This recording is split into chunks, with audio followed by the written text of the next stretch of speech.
эмнеге кеч чыктыңыз? Азыр болсо мен атайын подписка бердим. Жаңы УПК боюнча ошондой бар экен. Неразглашение тайны следствия деген.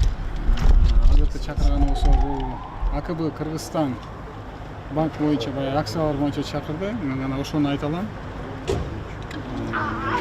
Экинчиси эртең саат 3-тө ГКМБга чакырды. УКМ.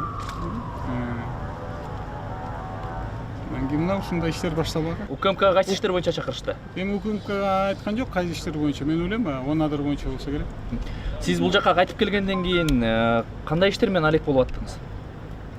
Мен бул жерге келгенде мен өз үй бүлөм менен, өз балдарым менен, туугандарым менен, анан кийин болсо киши мекениме барып, өзүм тилектештерим менен жолуктум.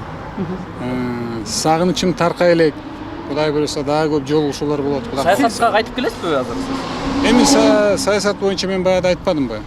Мен болсо саясат боюнча чечим кабыл алынган. Мен ойлойм, Кудай буюрса мыногу атайын баардык Кыргызстаныбызда мыйзамдуу түрдө болуш керек деп эсептейм. Мыногу азыр болсо эми УПК, жаңы УПК боюнча ар бир заявление жазган сайын иш козголо берип турбайбы? Анан кийин ошо иштер боюнча, ошо козголгон иштер боюнча мен ойлойм, мыйзамдуу түрдө жооп берем деп. Мен бир нерсени айтып койгум келет. Мен башкы ишимди бизнесте баштагам. Элдин баары жакшы билет.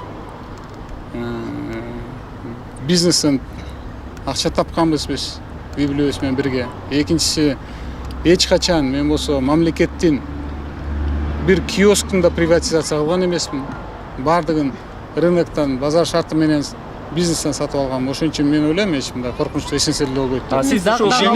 Мен ишенем, мыйзамдуу болот деп, бардыгы мыйзамдуу. Сиз ушу бийлик менен сүйлөшүп алып келди, болбосо келбейт эле дедиле. Бул бийлик менен Жээнбеков менен сүйлөштүңүзбү? Эми мен сүйлөшүп алып келсем, ушундай азыр мен болсо ошо бияка финполицияга чакырып 4 сааттан ашык кармап отурмак белем мен сүйлөшүп. Атамбаевка козголгон кылмыш иштер боюнча эмнени айта аласыз? Деги эле ушул окуя боюнча кандай оюңуз бар? Мен мындай кылбайм. Азыр болсо менин иштерим бүтсүн. Анан кийин мен болсо силер айткандай пресс-конференция берип анан мындайча анан баардык маселеге жооп берем. Сиз чоң саясатчы болгонсуз анан Кыргызстанга келип жатканда ушундай окуяларга даяр белеңиз. Мени чакырат УКМК, барганда эле мени тосуп алат деп буга чейин айтып жүрбөдү беле. Мен болсо 1 жыл 9 ай сыртта болдум.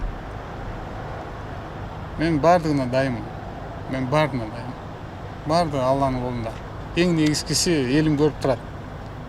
Баягы 10 адыр боюнча козголгон иштер бул эски бийлик менен козголуп туруп, бул саясий иш болгон. 10 адыр жок, бу жерде иш жок.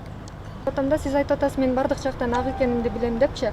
Ошол эле учурда сурактар бир ак туура жүрөт деп ишенесизби? Кыргызстанда бир күч органдары туура жүргүзөт деп ишенип атасызбы? Же бир саясий өңүттөр менен иш болуп кетиши мүмкүнбү? Мен эми жакшыга тилеп атам. Кудай буюрса жакшы болсун депчи, жакшы тилеп атам. Анан кийин көрөбүз, жашап көрсөтөт. Сиз тарапташтарыңыз көтөрүлүп чыкса, аларды колдойсузбу же тынчтанып таратууга үндөйсүзбү?